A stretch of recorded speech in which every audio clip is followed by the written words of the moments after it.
Good morning. Appreciate y'all for tuning in and rocking with us for another edition of the Morning Breeze, man. Always rocking with you guys, as always, man. Outside of me, I got my guy, Mr. Media himself, Jordan JC, in the building.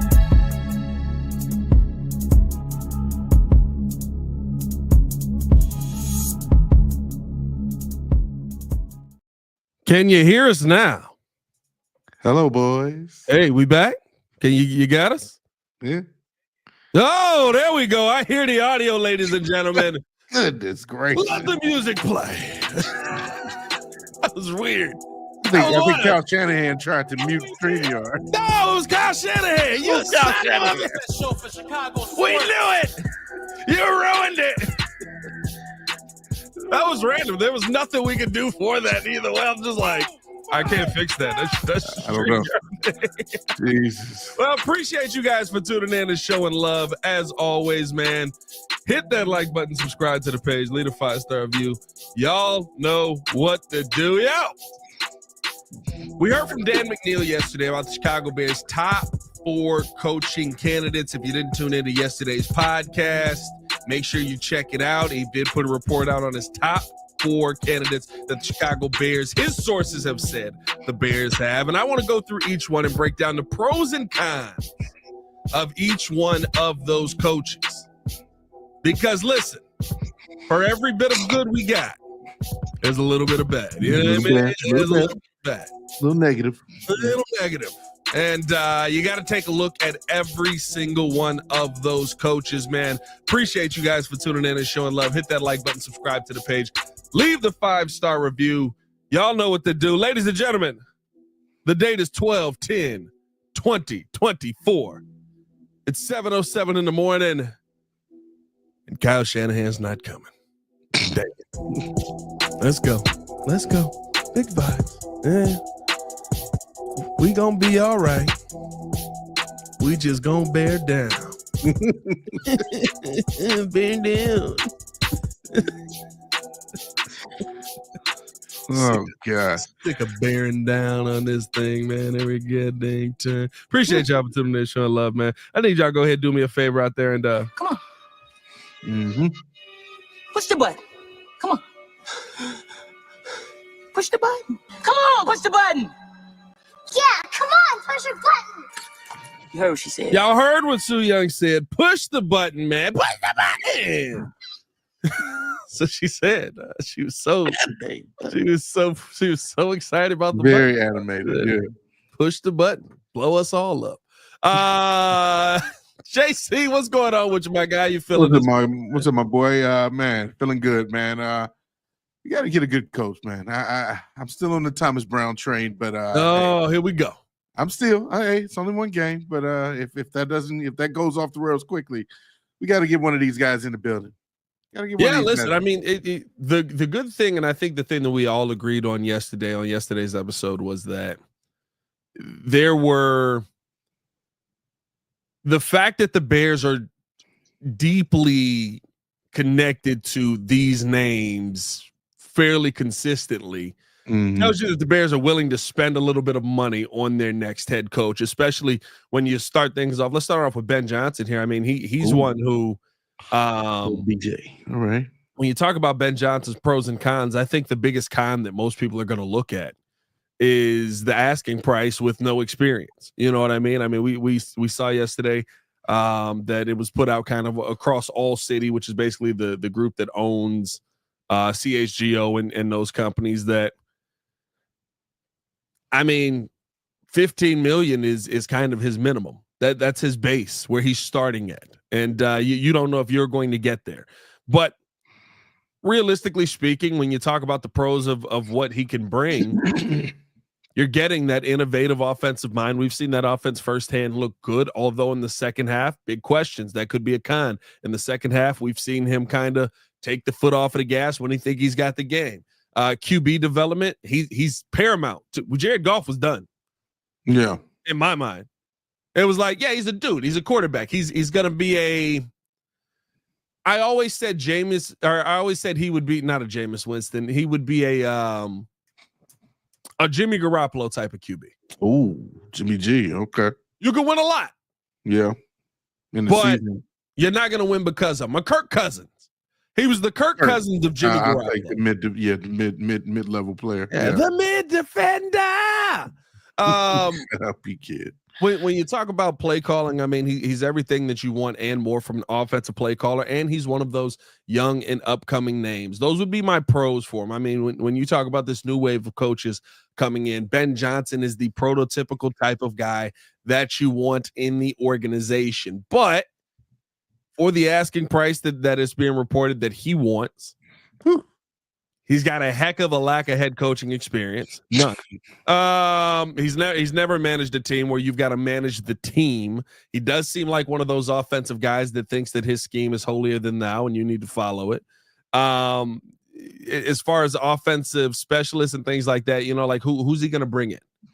Who's a part of his staff? Those are some of the major questions that happen with all young head coaches. I'm not saying this just for him, but you do have to ask yourself the questions around, are you taking a chance on the next Matt Nagy? Are you taking a chance on the next Matt LaFleur? You know what I mean? Like, I think that I love the Ben Johnson name. I believe that he can be that next guy, especially with what Caleb Williams brings. I think that he's a good piece to bring in, but you can't do this again. Do you want to take a chance with a guy who doesn't have the experience? Yeah, I'm right there with you. I mean, my pros for Ben Johnson are kind of similar. I mean, you're coming from a team, with whatever team you're going for. But if you're, coming here to Chicago, you're leaving an organization that pretty much has been really set up for you to succeed in all areas. I mean, the run game, the pass game, the offensive line, everything is pretty much has been established there for you to be. What do we say? 3 years running for a top offense. Top 5 offense last 3 years. One of the better coaches in the league right now, and Dan Campbell, who is, as we've mentioned before, quote unquote, a leader of men. And it does kind of give me those Matt Nagy vibes. I'll be honest with you. Coming from KC, he had everything set up for him to succeed as well. Andy Reid is a legendary head coach. You have Patrick Mahomes. You even had Alex Smith before him. You had Tyreek Hill. You had McCole Hardman. You had Kareem Hunt. I mean, you had a bunch of players there that really made the game easier for you to look good. And that's why everybody's like, oh, the shiny new toy, he's available. Let's go out and get him. And so that's the pause that I have, is along with the fact that you're demanding money that's closer to the top tier of head coaches that have had experience. You have no experience manning that sideline, having full responsibility of the whole team. And so what does that look like? He comes off like he's a very disciplined, very strong-minded type of leader, type of guy. Yeah.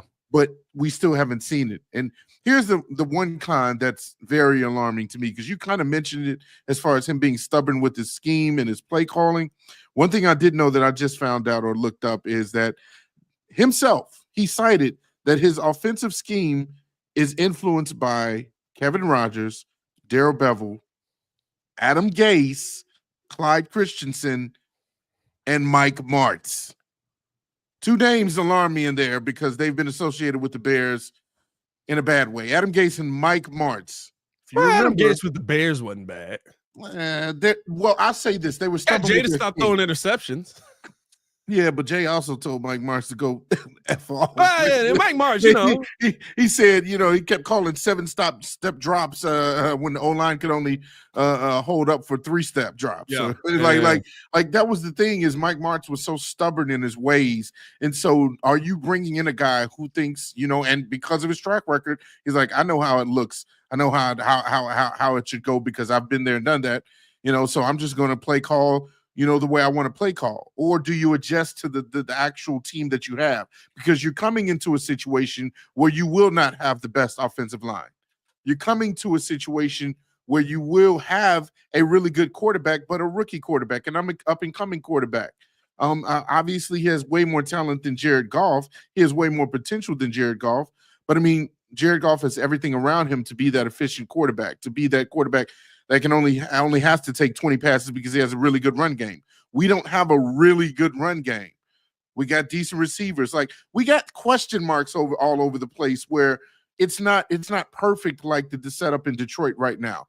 Yeah. So how does it look with you coming in the building? That's my problem. Is those are the cons to me, is lack of head coaching experience, and the team doesn't look as good as Detroit right now. Yeah, could be a concern. The one thing that I will say that is different from some of those other guys is he has called the plays. That's the difference with Matt Nagy. That's the difference with a lot of the guys like, I guess Adam Gase did call the plays as well, but like a lot of those names on that list, when they got in a position to be head coaches, they were kind of like, we're calling plays at the end. You know what I mean? And Matt Nagy especially. I mean, he called the last 5 games like portions of the playoffs, and then got the play call and taken away from him immediately. That to me is not what Ben Johnson has been, and Ben Johnson has been a part of building the pieces that are around there. So you would hope that some of that carries over to the Chicago Bears. Let's keep the list moving along, man. Appreciate y'all for tuning in, showing love. Hit that like button, subscribe to the page, leave a 5-star review. Y'all know what to do. Number 2 on the list that I thought was interesting was Joe Brady. He's really shot up the list. Remember, he was, when we did our did the video about the odds of who would be the Chicago Bears next coach, Joe Brady topped that list. I don't know if he's still up there. I haven't checked the odds recently, but he was at the top of that list for Chicago Bears candidates for a head coach. And when you look at Joe Brady, I mean, he was the Bills quarterbacks coach last season when we started seeing Josh Allen start to get those turnover numbers down. How long has he been the quarterbacks coach for the Bills? Was it last season or last 2? But either way, like he's also, I mean, he was the offensive coordinator of that LSU team, where you look at Joe Burrow, Jamar Chase, Justin Jefferson, how historic that offense was back in 2019. Yeah. When you talk about developing Josh Allen, I mean, Josh Allen's playing at a ridiculous level right now. Ridiculous level right now. As far as the quarterback position, young coach as well. He's got a ton of potential. He's kind of still in that same mindset of Ben Johnson, where it brings the offensive scheme, brings a lot of those, that new innovative style, and knows how to work with young quarterbacks and can kind of relate to them in a way, right? Almost in a not exactly, but almost in a Tomlin way, where remember when Tomlin got the job, the big thing was, this is a throwback there, they've got the same music on their iPods. It was like, who doesn't like Jay-Z? But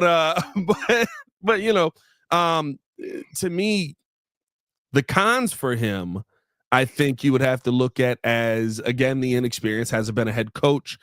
Don't know what his asking price would be. I don't know if it would be the same as Ben Johnson's, which may be a pro in the Bears' favor. But realistically, struggled as an OC when he was in Carolina. I don't know if people remember that. He was one of the OCs in Carolina, did struggle in that time. This is a completely different moment, though, right? He didn't struggle as an OC here with Josh Allen. But again, you go to, was it already set up for him? This team realistically was already built by the time Joe Brady took over as the offensive coordinator. But being able to overcome Stephon Diggs leaving that team and being able to continue to be one of the top offenses, keep everybody involved. For me, I like Joe Brady. The more that I learn about Joe Brady and look into Joe Brady, I think he's a name that does excite me a little bit more on this list. I would probably still not, because this feels like you're trying to look for the guy that's not the layup. Like Ben Johnson feels like a layup. It's like, of course, Bears Ben Johnson. There you go. Yeah, that's the connection. But Joe Brady does not seem like the kind of guy to not go after. He seems like he should be on this list the more I look into it. I'm glad that he is somebody that the Bears will look at. And listen, while yes, limited time as an offensive play caller, very successful in that time. And again, the difference with all of these guys, especially with some of these offensive guys, is when we brought in Nagy, when we brought in, John Fox, all these other guys. John Fox is more of a defensive guy, but when we brought in all these guys offensively to come in and try and call plays, they were calling plays with guys that we didn't believe in as the quarterback. Yeah. Now you got Caleb Williams in there, and I think there's a lot of belief that this kid can play. Yeah. There's a lot of belief that this kid has the answers, and you just got to get the most out of them. So Joe, those are my pros and cons for Joe Brady. The more, like I said, the more I learn about him, the more I like him. Yeah, Joe Brady, I like that name as well. He's someone who's kind of sparked my interest the more we talk about candidates. Somebody that gets kind of like, if you were having a draft, he'd be the up and coming prospect, the guy that's kind of like hitting radars late and then just rising up boards. So I'm with Joe Brady. I love the pros. Obviously, you love that you have an offense that took away some of the better players in Stephon Diggs and Gabe Davis, and they're still humming. And yes, Gabe Davis. Hey, when I had Gabe Davis in fantasy football that one year, he was a good second wide receiver. He had a couple. I don't know about Gabe Davis. You might have him higher on your list than mine. Well, I know he sucks right now. Where is he? Jacksonville? Yeah, he's not doing too good over there. But my thing is, yes, when you take away some of the better talent in the league at a certain position, and you're still doing good, you're still tops in the league, and then you've also kind of improved the accuracy and the lack of turning the ball over with the top tier quarterback already in Josh Allen. Yes, that is very good on your resume. I do love to see it. However, and of course the pros also, LSU coordinator in 2019, offensive assistant with the Saints in 2017 and 2018. Yeah. However, for whatever reason, there's a running theme with these guys and connections to Carolina, because everybody that goes to Carolina apparently is just not having a good time, because in his 12-game stint, I believe, in Carolina, or I should say after he was fired, 12 games into his second year in Carolina, that was when Teddy Bridgewater was the quarterback there. Yeah. And he had some interesting things to say about him. He mentioned that one thing we didn't do too much of when I was there is we didn't practice 2-minute drills. We didn't practice red zone. You walk through the red zone stuff, and then Saturday you come out and practice red zone, but you only get like 15 live reps. Guys' reps would be limited. And it's interesting that during that time with the Carolina organization, Brady had finished 21st on offense, 18th in passing, 21st in rushing in 2020.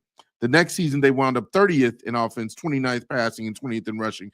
And so, there's some ups and downs on his resume. Obviously, when you have better talent, you look better, you do better. And that's always been my thing is it because of the talent level, or is there an adjustment in, the way he goes about calling his play calling? Is he able to be flexible and improving his schemes and play calling? That's what that's the question that I have with Joe Brady and with all of these guys, with the Ben Johnson. Or are they stubborn to the point where, hey, they want to see, they like what they see is working and they don't want to change it? And it's a Matt Nagyism, be you.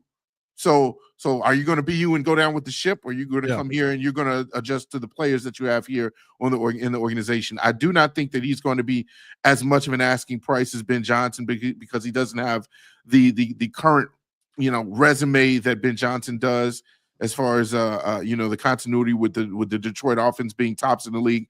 But we'll see. I do like him as a name on this list, though. Yeah, and listen, I agree with you. I think my concern with Joe Brady would be, would he be kind of the Luke Getsy of this situation, where he called plays, but again, right, a guy who really did call plays, right? It's not just the quarterback's coach who was under another coach. He's really calling the plays there. And I mean, in his time, 2022, he was the quarterback's coach for the Bills. And here's what I'll say, right? I think it's a talent thing, but also I can't judge you on what you did 4 years ago with no talent versus what you're doing now with talent, because I do think the Bears have talent.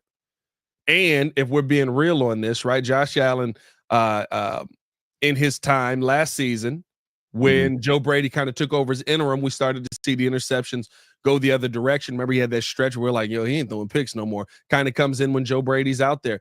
At his time as quarterback's coach with Josh Allen 2022 was 4,200 yards, 35 touchdowns, 14 interceptions. Of course, we know Brian Daboll was a major part of that. They swap out the OC halfway through 2023 because the Bills were not looking good. 4,300 yards, 29 touchdowns, 18 interceptions. And this season, through 12 games, 3,000 yards, 23 touchdowns, 5 interceptions, and a quarterback rating of 101 for Josh Allen. The yards may be lower, but we're seeing Josh do more, especially not just with his hands, or not just with his arm, but also with his legs as well, being able to use some of that big body. Like, I think that you can sit there and say that he's a guy who has kind of figured out his way through the league and has definitely learned from some of those moments. So Joe Brady, to me, is going to be an interesting one moving forward. Again, are you just trying to look for somebody other than the layup when you bring up Joe Brady's name? That's the real question that I do have. But I mean, if we're gonna hold him against, if Teddy Bridgewater was his second year, that means that Sam Darnold was his first year, and he had no offensive line in either one of those. Like, I guess maybe that's where you want to take from.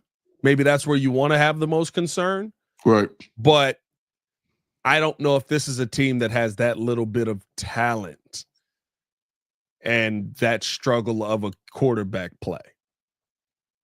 It's just me. I'm not as concerned about the Carolina days of Joe Brady versus the Buffalo days of Joe Brady, because I think that the Bears are in a better spot talent-wise than Buffalo was, although you're nowhere, or than Carolina was, although you're nowhere near where Buffalo was. Paulie G with the super chat, he says, I don't know how to feel about Mike McCarthy, but Dak had his best season under him, and Rodgers' only Super Bowl came from under him too. McCarthy is a weird one, because I don't know if the message has just died there, but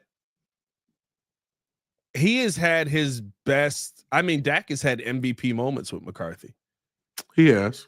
He's had MVP level seasons with McCarthy, but probably has his best performances. Yeah, they lose in the first round. Is that more Dallas or is that more McCarthy? You never know. That's the real question there. Hit that like button, subscribe to the page, leave a 5-star review. Y'all know what to do.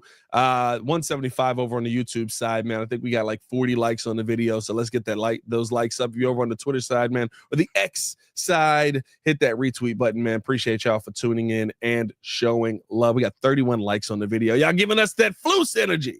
That Thomas Brown game 1 energy. Okay, all right. How about you give me some Thomas Brown game 2 energy? Yeah, I need game 2 to curry up. Yeah, because you all are just trashing. Hey, listen, it was a list that it was a game that deserved to be trash. It was this man walked in and coached the worst Bears game of the season, and that's impressive. Get out of here. Whatever. That's a stretch. That's a not really, bro. We lost 31-13, bro. Come on. That's right. I don't think we've had a worse game. Maybe you can say the Patriots game because they just never competed in that one. Maybe you can say the Patriots game. Steve-O said, I'd rather have Mike Miller as coach than Mike Vrabel. Mike Miller is crazy. Real 3-point shooter, but what's that help with football? I don't know. We'll figure it out.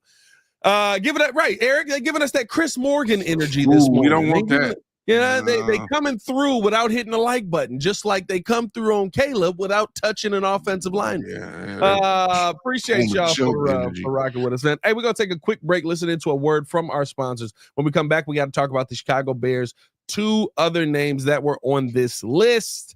And both of these guys, defensive guys, do we like what they bring to the table? What are the pros and cons for them? We'll talk about all that and more right after we read this ad from Aura. Ooh.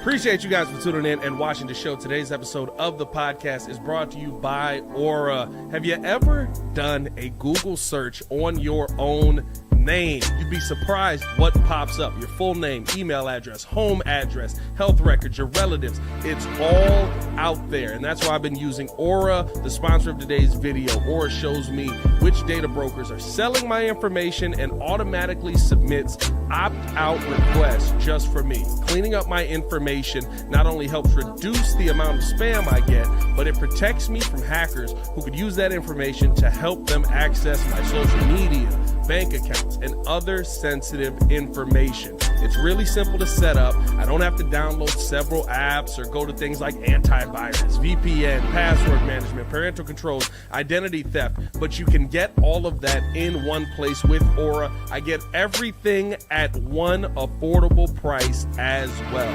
You may already have 1 or 2 of these tools, but not having Aura is like leaving the front door locked while leaving the back door and windows wide open. For you to be able to take advantage of Aura, we got a special deal for you here today. Stop data brokers from exposing your personal information. Go to my sponsor at https:/aura.com/the Windy City. Again, that is aura.com/the Windy City to get a 14-day free trial and see how much of your information is being sold.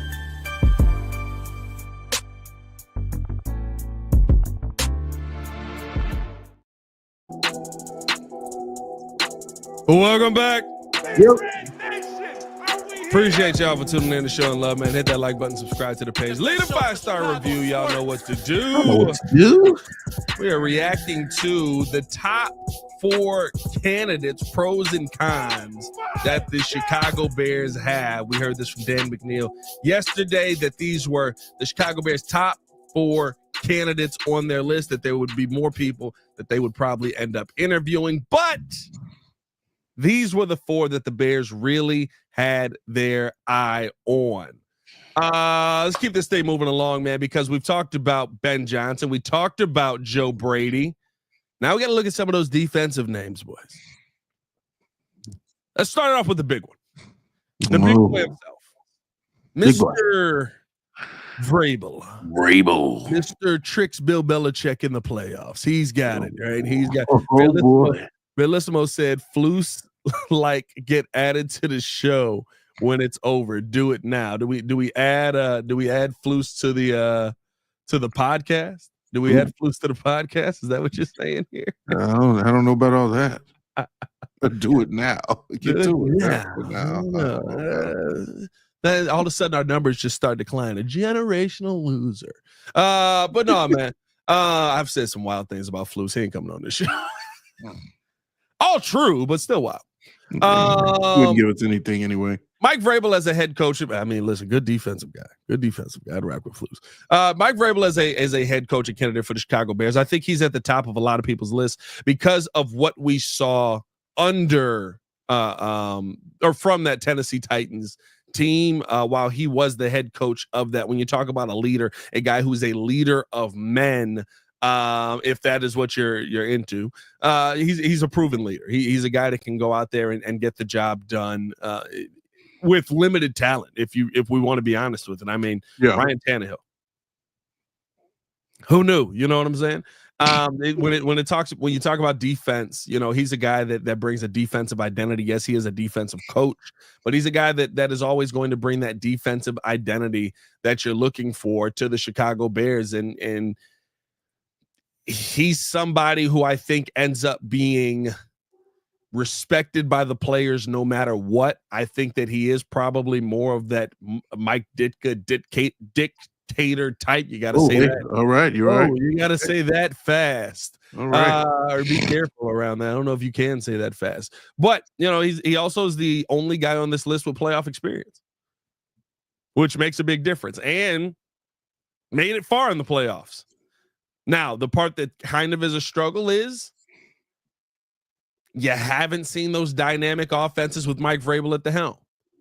Now, again, is that more because you had Ryan Tannehill, or is that more because you had Derrick Henry?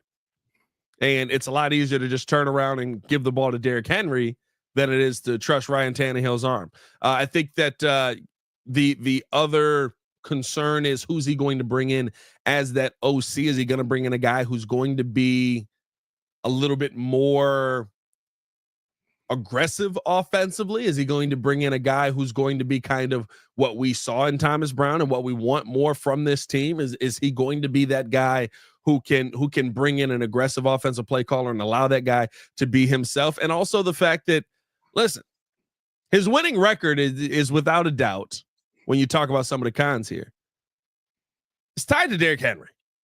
Without Derrick Henry, he did not win. When Derrick Henry was out of the game, he did not win. Now, again, that was his only line of offense. That was all they had offensively. I think that the Bears have the quarterback question answered. For me, biggest pro, leader, you know what you're getting with him. A guy that can go out there and get the job done. Biggest con, maybe not the guy that's going to bring you the offense that you're looking for. Yeah. For me, I'm right there with you. Biggest pro for me is that, when he comes in the building, you know his voice is going to be heard. It will resonate. He is a leader of men.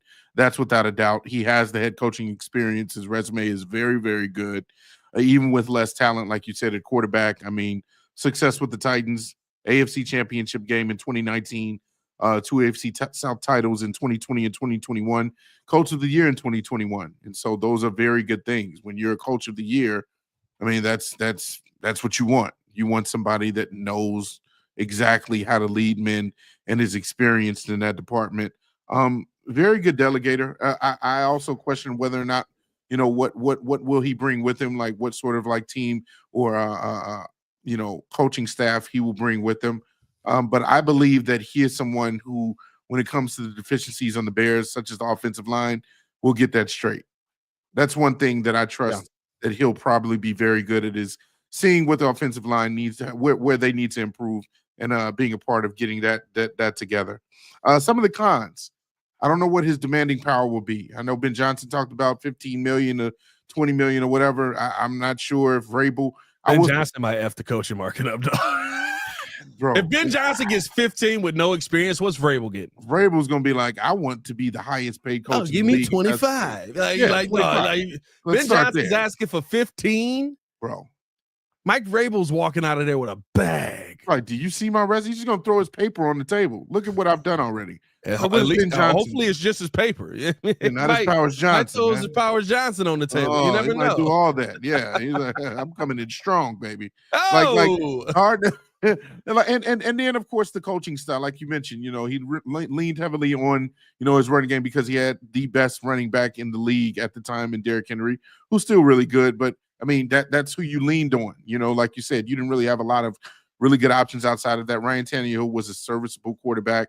I believe one of Y on his name. What'd you say? I love that you throw a Y on his last name. Ryan Tannehill. Ryan Tannehill. That's how Tannehill. Tanner, like Dan Tanner. Yeah, I gotta call Tanner back. Gotta call me. Ryan Tannehill. Yeah, you're right. Yeah. So my thing is, is there a ceiling there? But when you come to the Chicago Bears, there's no ceiling because you got Caleb Williams. So that was the one thing we said right when we talked about Vrabel initially is, he probably could have won a championship had he had a really good quarterback. Well, you got a really good quarterback here. Now the issue is you don't have a really good running back. So there's the opposite of that. But if I had to take my pick of the litter, it would be quarterback over running back. Are we in fear that if we draft Vrabel that he's going to overlook the offensive line in the first round and say, go get Ashton Genty? Oh, boy. Because Ashton Genty does look like Derrick Henry. He does look like Derrick Henry 2.0. I will say that. Let me interest you in Ashton Genty. No, we need offensive linemen. I will say this: if that is the scenario, here we go. Oh, JC's in on it. In a world where we do get Ashton Genty, maybe he addresses it in free agency. I don't know. We'll see. Pterodactyl Pop said, here's the big question. Will Poles be the GM to hire the coach? He signed a 4-year deal in 2022 and hasn't been extended yet per Adam Johns. Well, he'd still hired a coach. I mean, he's here in 2026. I guess if you're not going to extend him, that's kind of a question. Maybe we talk about that on today's Daily Show. It's not a bad question. Maybe do some not a bad idea. Do some more research on that. Shout out Pterodactyl Pops. Yeah. Listen, let us know your thoughts on Vrabel. For me, I think Vrabel is probably the obvious name when you talk about passing offenses, though. Passing offenses and rushing offenses. Touchdowns, he ranked 28th, 8th, 19th, 28th, 29th. On rushing offense, he ranked 11th, 2nd, 3rd, 11th, 11th. Not a big passing offense guy. Didn't have a great passing offense. Again, Ryan Tannehill. We know that. Yeah, we Ryan know Tannehill. That.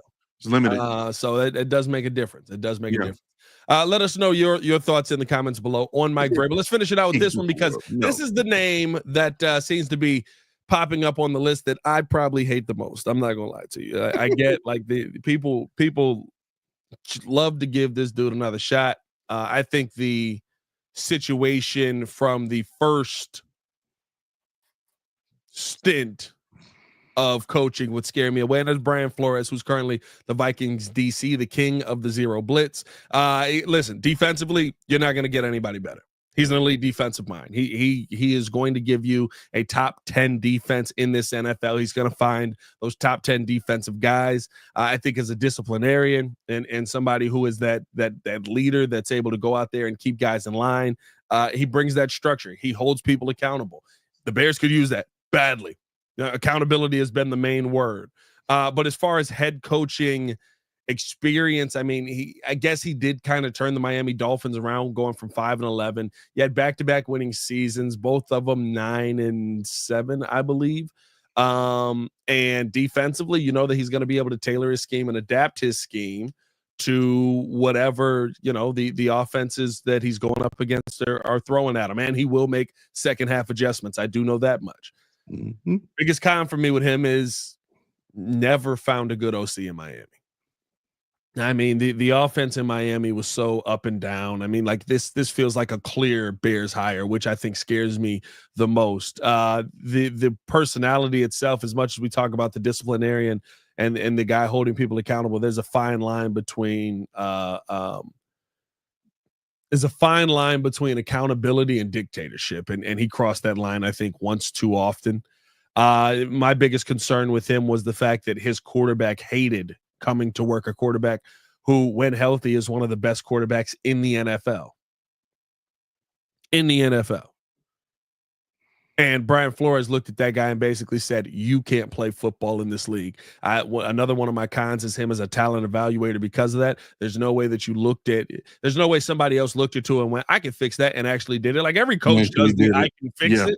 But it wasn't even a difficult fix. It was just like, we're not going to change the mechanics. We're not going to do anything. We're just going to get guys open for you, and you throw the football to them. Like that's a major concern for me. And overall, listen, he didn't win as a head coach. 24-25 overall with the Miami Dolphins. Now, again, a big portion of that is because of that 5-11 start. He kind of had mid seasons the rest of the way. I think he's a great DC. I think he's probably going to continue to be a great DC. I think if he becomes a head coach, he'll be a guy that can absolutely dominate, have a dominant defense in this league. But I think he'll always be the guy that you'll question his offense and what they're actually able to go out there and do. Yeah, Brian Flores on this list is definitely at the bottom. I would have put probably a few other names ahead of him if it were up to me, especially if they're going to be candidates for this coaching search. Brian Flores to me really scares me because he reminds me of Matt Eberflus. Matt Eberflus is Brian Eberflus. Oh my goodness, Brian Eberflus. Yes, great defensive mind. You there's no question. I mean, we even saw the Bears take a step back on defense this past week. Kind of giving a little bit of credit to Y'all Eric missing that Washington. Flus defense yet? Yeah, I was just like, my goodness, it looks a little different now. But you question whether or not he's even capable of knowing how to pick somebody that knows offense, and that's where the problem comes in. And knowing how what kind of talent he has around him, evaluating that talent, like you mentioned, like not even the fact that you don't know that Tua is a decent quarterback. You come here. What are you going to evaluate? Are you going to say that Caleb's not up to par? Are you going to say that we don't have the receivers that we need? Yeah. Like that. That's what I'm saying is, what is your team behind you going to look like? I saw somebody else say in a perfect world, maybe you keep, Thomas Brown if you bring a Brian Flores in. I feel like that's kind of that ship has sailed, in my opinion, when you've already kind of brought up Thomas Brown to be the interim head coach. I feel like he's probably going to get a chance somewhere else, and Brian Flores is going to bring in his own guys. Yeah. So I don't see that happening. That would be in a perfect world type of thing. But then, of course, you have the lawsuit that's kind of hovering over him as well. That's a con. That whole thing, we're not going to get into detail, but that was crazy. Dark Minds. What's that? Oh, yeah, that was crazy. Dark Minds. I don't know if we missed that. I don't know if we missed that, but Brian Flores is not a guy that I really, really wish to bring here. We've seen the guy that knows all about defense, but has no inkling of what offense or talent looks like on the other side of the ball. And I'm not going to sit here and say that I'll give it a chance just because we have the quarterback that has been doing everything good in spite of everything around him. I'm not doing that. I'm not running that back again. Yeah, because I think that's the worst hire you could make. Yeah, I'm not. I really do. I think that's the word, and the reason being, and not because he can't go out there and well done. Wow. All right. Well done, Bellissimo. You all are hitting the day. Well done, Bellissimo. Nice, Bellissimo. That was a solid super chat there.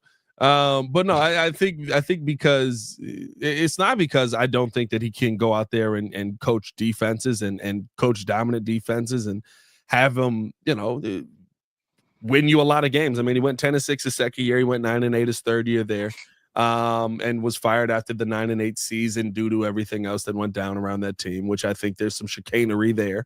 But offensive ranking and yards offensively, passing offense, he was 31st, 24th, 23rd. In points offensively, he was 25th, 15th, 22nd. Rushing offense wise, he was 32nd, 22nd, 30th. Rushing touchdown wise, he was 24th, 19th, 24th. He does not build good offenses. Mm-hmm. He does not benefit your quarterback. Is he a guy that's going to hold people accountable? Sure. But unless there's a belief that the front office is going to magically find the right guy, because I don't think that they did that this season when you brought in Shane Waldron. I still believe that Shane Waldron is a Ryan Poles hire. Like I look at too many what ifs on the Brian Flores hire, especially offensively, and everything that you need to be doing needs to be geared towards your offense. And you know what Brian Flores isn't going to do? He's not going to come in and draft major offensive pieces. He's not going to come in and he's going to be banging the table for guys on the other side of the field. He's going to be banging the table for defensive linemen, DBs. He's going to be banging the table for linebackers. That's what's going to happen, and you're going to leave your offense out to dry yet again. This feels like a Bears hire. That's what scares me. Brian Flores feels like he's a going to be at the Chicago top Bears of the list. hire. He's going to be at the top of the list before this thing is said. Probably, bro. Probably, dog. Like I'm way too concerned about what he lacks offensively, and it's not even. Here's the thing: defensive coaches, for the most part, are a lot of the same. They're gonna rely on their defense more than they're gonna rely on their offense going out there and getting the job done. There's very few Sean McDermotts in this league. So usually when you see a defensive coach out there and he's, when you bring a guy in, you're going to bring the conservative mindset there. You're going to bring the don't turn the football over. Don't take chances. Don't take risks. Don't throw 50-50 balls. And we just left that. We just left that. Yeah. You know what I mean? And so for me, I'm out. Yeah. I feel like I'm on Shark Tank. Because of that, I'm out. Oh, that was weird. It was a little flap there. Yeah, a little flap. I love Chris's comment. Chris Rayco. He says you have experience with those former head coaches that were DCs. Marinelli, Rod, not a good. Fangio, man, I wished with all my heart that the Bears retained him and that he didn't want to turn into a head coach, because once he went to Denver, it was just downhill from there as a head coach. Some guys are just better at just being in their position, and that's it. Like doing what they do best, and that's it. I think Flores is kind of in that ballpark. Yeah. I understand he's had head coaching experience, and you've had a few seasons over 500. But again, the way that it looks, I'm not trusting you to, especially with a talent and a possibly generational talent like Caleb Williams. I'm not trusting a head coach like that or a mind like that to come in and lead this team offensively. Yeah, everything has to be in favor of the quarterback. Yeah, it just does. Everything has to be in favor of your offense at this point. You're not going to win in this NFL. It's not to say you ignore the defense, but everything in this NFL is offensive based. Mm-hmm. There's no question about it. Like there's no ifs, ands, or buts. It starts on the offensive side. I think the teams that ignore defense are the teams that don't win Super Bowls. I think you need to have that good balance. That's why Vrabel would kind of interest me, and it's why I'm scared of Joe Brady and Ben Johnson, because I don't know who they're going to bring on their staff. There's a lot of questions around all four of these coaches, man. Let us know your thoughts. This is the Bears' top 4 candidates that we had talked about yesterday. If you didn't watch yesterday's episode, tap in with yesterday's episode as well. Of course, we got clips and all that stuff coming out throughout the day. Appreciate you guys for tuning in and showing love. For Mr. Media himself, Jordan JC, it's your boy Pat the Designer, back at it again. Yo, in the comments, leave your top 4 candidates, and if it is these 4, the order that you would want them in. As always, man, y'all stay safe out there, Chicago. Bear down, one love. Y'all have a great day out there, man. Peace. Oh yeah. I put like 20 people in front of Flores for coaching. Yeah, bro, I'm not gonna lie to you, bro. I got a lot of people in front of Brian Flores. I don't even know how he makes 4. Yeah. I got a lot of people in front of Brian Flores, bro. If Dabo got fired, he's in front of Flores. Bro, if Dabo gets fired. If they move on from Stefanski, he's in front of Flores. Stefanski, yes. Oh, my goodness. There's a lot of people ahead of Brian Flores. Jesus. If Mike Miller's available, he's ahead of Brian Flores. You're dang right. Yeah, Lovie Smith. Bring Lovie Smith back. Lovie Smith. Bring Lovie back before Flores. Brian Flores is just angry Lovie Smith. Kind of is, honestly, if you think about it. It's just Lovie Smith that curses. That's funny. Damn Lanning from Oregon.